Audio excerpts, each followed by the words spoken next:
প্রিয় স্নেহের ছাত্রছাত্রীরা, আজকে আমি এই ভিডিওতে তোমাদের যে বিষয়গুলো নিয়ে আলোচনা করব সেটি অত্যন্ত গুরুত্বপূর্ণ এবং মনোযোগ সহকারে শুনবে। তোমাদের আমি বলেছিলাম যে বিএসসি আজ তোমাদের 5 তারিখে রেজাল্ট বেরিয়েছে। ঠিক তার 5-6 দিন পরেই তোমাদের কিন্তু বিকমদের রেজাল্ট বেরোতে চলেছে। তো বিকমদের রেজাল্ট বেরানোর নোটিশ তোমাদের প্রকাশিত হয়ে গেছে। আমি সেই নোটিশ নিয়ে আলোচনা করব এবং তার সাথে যে বিষয়গুলো নিয়ে আলোচনা করব, যেগুলো বহুবার তোমরা আমাকে কমেন্টস করেছো, টেক্সট করেছো। আমি ক্লাস চলছে, আমার 6 সেমিস্টারের পরীক্ষা সামনে রয়েছে, সেগুলো নিয়ে একটু ব্যস্ত ছিলাম। তো আমি তোমাদের বলেছিলাম আমি রিপ্লাই দেবো, অনেককেও আমি টেক্সট করেছি, জানিয়েছি। তো তোমাদের কি কি প্রশ্ন করেছিলে সেগুলো একটু আমি আগে বলি। যে বলেছিলে যে স্যার আমরা রিভিউ করব, সেই রিভিউ কবে থেকে শুরু হবে, রিভিউ করতে স্যার কত টাকা আমাদের দিতে হবে, এবং আমরা রিভিউ কারা করতে পারবো। তোমরা অনেকেই নাম্বার দিয়ে আমাকে জিজ্ঞেস করেছো এবং বলেছো স্যার আমি এত নম্বর পেয়েছি, আমরা কি রিভিউ করতে পারবো। তারপরে তোমরা জিজ্ঞেস করেছিলে স্যার আমাদের দুই একটি সাবজেক্টে আমাদের নাম্বার কম এসছে, আমাদের অনার্স কেটে যাবে না তো, পাসে কনভার্ট হয়ে যাব না তো, এবং আমরা কোন কোন সাবজেক্টে স্যার রিভিউ করতে পারবো। এই সমস্ত প্রশ্নের উত্তরগুলো আমি তোমাদের 10 মিনিটে কিংবা 9 মিনিটের মধ্যে আমি চেষ্টা করছি বোঝানোর। একদম কম সময় নেব, বেশি সময় নেব না। তো প্রশ্নগুলো বলার আগে, প্রশ্নগুলোর উত্তর দেওয়ার আগে আমি তোমাদের আগে বলে দিই তোমাদের বিকমদের রেজাল্ট কবে বেরোতে চলেছে। তো দেখো বিকমের রেজাল্ট বেরোতে চলেছে, দেখো বিকমদের রেজাল্ট আমাদের 10 তারিখে বেরোতে চলেছে। 10ই জুলাই 2024 তারিখে বেরোতে চলেছে সিসিএফ 2022। তো কিভাবে দেখবে সেই প্রসিডিওর আমি তোমাদের বলে দিয়েছি, আগের ভিডিওগুলোতে তোমরা দেখে নিতে পারবে। এবং তোমাদের 10 তারিখে দেখবে কোথা দিয়ে কিভাবে দেখবে সেটি বলে দিই। তোমরা wbresult.nic.in এই ওয়েবসাইটে গিয়ে দেখতে পারবে। আরেকটি ওয়েবসাইট রয়েছে exam.etc.com, এই ওয়েবসাইটে গিয়েও তোমরা দেখতে পারবে তোমাদের রেজাল্ট। এবং 12 ডিজিটের নাম্বারটি, রোল নাম্বারটি তোমাকে কোনো স্পেস দেবে না, ঠিক আছে, কোনো হাইপেন কিছু থাকবে না। জাস্ট 12 ডিজিট নাম্বারটি তোমরা প্লেস করবে এবং ক্যাপচা তোমাদের থাকবে। আমি দেখিয়ে দিয়েছি, তোমরা প্রিভিয়াস ভিডিওতে দেখে নেবে। আর যদি আরও কিছু জানার থাকে তোমরা অবশ্যই কমেন্ট বক্সে লিখবে, কমেন্ট বক্সে আমি জানাবো। তো তোমাদের 10 তারিখে বেরোচ্ছে বিকমদের রেজাল্ট। ওকে, তো আমি তোমাদের সাজেশান যেগুলো দিয়েছিলাম, তোমরা 100% কোশ্চেন কমন পেয়েছো, জানিয়েছো। তো আমাদের রেজাল্ট বেরোলে আমরা বুঝতে পারবো যে আমরা কতটা ভালো দিয়েছিলাম এবং কতটা ভালো রেজাল্ট আমাদের হতে চলেছে। তো প্রত্যেকে আমাকে জানাবে। এবং তোমাদের আর যে সমস্ত প্রশ্নগুলো ছিল আমি এক এক করে বলি। প্রথমে বলবো যে রিভিউ তোমরা করতে তোমাদের কত টাকা লাগবে এবং রিভিউ কবে হবে। তো দেখো, যেহেতু তোমাদের 10 তারিখে বিকমদের রেজাল্ট বেরাচ্ছে, বিকমদের রেজাল্ট বেরানোর ঠিক তোমাদের 2 সপ্তাহ পর তোমাদের একটি নোটিশ পাবলিশ হবে ক্যালকাটা ইউনিভার্সিটি থেকে। সেখানে তোমরা করতে পারবে। তোমাদের নোটিশে জানানো হবে যে তোমরা কিভাবে রিভিউ করতে পারবে, কবে থেকে তোমাদের স্টার্ট হবে। তো রিভিউ করতে হলে আমি তোমাদের প্রসিডিওরগুলো একটু বলে দিই। রিভিউ করতে হলে তোমাদের প্রথমে ক্যালকাটা ইউনিভার্সিটির ওয়েবসাইটে যেতে হবে, ঠিক আছে। সেখানে গিয়ে তোমরা রিভিউ করতে পারবে।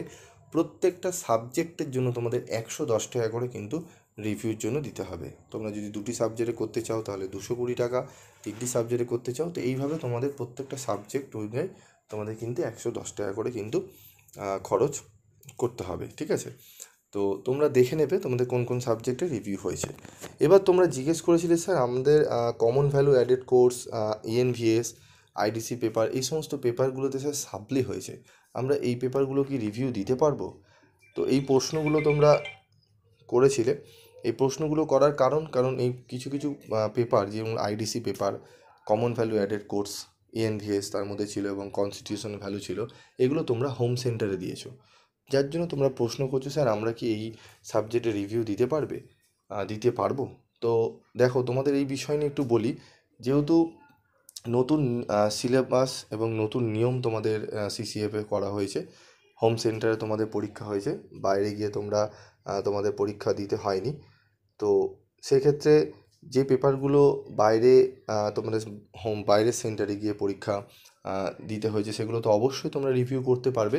তবে এই যে সাবজেক্টগুলো আইডিসি, এই সমস্ত সাবজেক্টগুলোও তোমরা কিন্তু রিভিউ দিতে পারবে, ঠিক আছে? কারণ এগুলো তোমরা লিখেছো, পরীক্ষা দিয়েছো, তোমাদের যদি মনে হয় যে তোমরা আরও নাম্বার বেশি ডিজার্ভ করো, তোমরা পাওয়ার উপযুক্ত, তাহলে অবশ্যই তোমরা এই সমস্ত সাবজেক্টে রিভিউ পারবে। তবে এই সমস্ত বিষয় নিয়ে ক্যালকাটা ইউনিভার্সিটি তোমাদের কিন্তু নোটিশ করে জানিয়ে দেবে যে তোমরা কোন কোন সাবজেক্টে রিভিউ করতে পারবে। তবে বেসিক্যালি প্রত্যেকটা সাবজেক্টেই তোমরা রিভিউ করতে পারবে, শুধুমাত্র কম্পালসারি ইংলিশ পেপারটি তোমরা রিভিউ করতে পারবে না।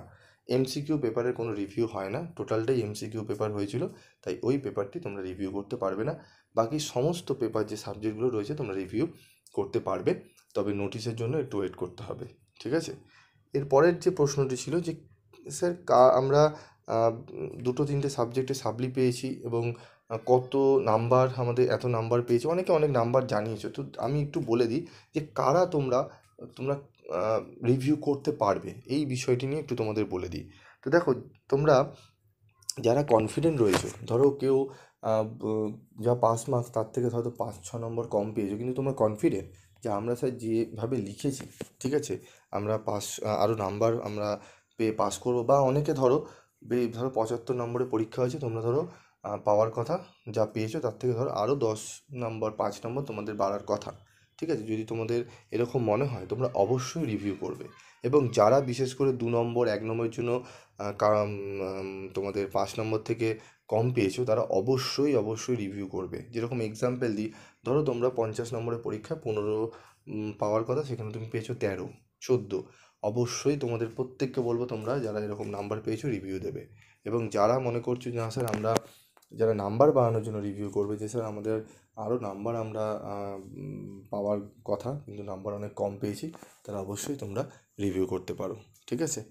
তো এই সমস্ত প্রশ্নগুলো রয়েছে। এবং তোমাদের আরেকটি প্রশ্ন ছিল যে স্যার আমাদের অনার্স কেটে যাবে না তো যদি আমরা নাম্বার কম পাই? দেখো, অনার্স কেটে যাওয়ার কোনো ব্যাপার এখানে নয়। তোমরা ফার্স্ট সেমিস্টারে যে সাবজেক্টগুলো কম পেয়েছো, যদি রিভিউ দেওয়ার পরও তোমাদের সেই নাম্বার না বাড়ে, তবে সেই পেপারগুলো আবার তোমরা পরীক্ষা দিতে পারবে। কখন দিতে পারবে? তোমরা যখন থার্ড সেমিস্টারে উঠবে, থার্ড সেমিস্টারে পরীক্ষা দেবে, তার পরেই তোমরা কিন্তু ফার্স্ট সেমিস্টারে সাপ্লিমেন্টারি পরীক্ষা দিতে পারবে।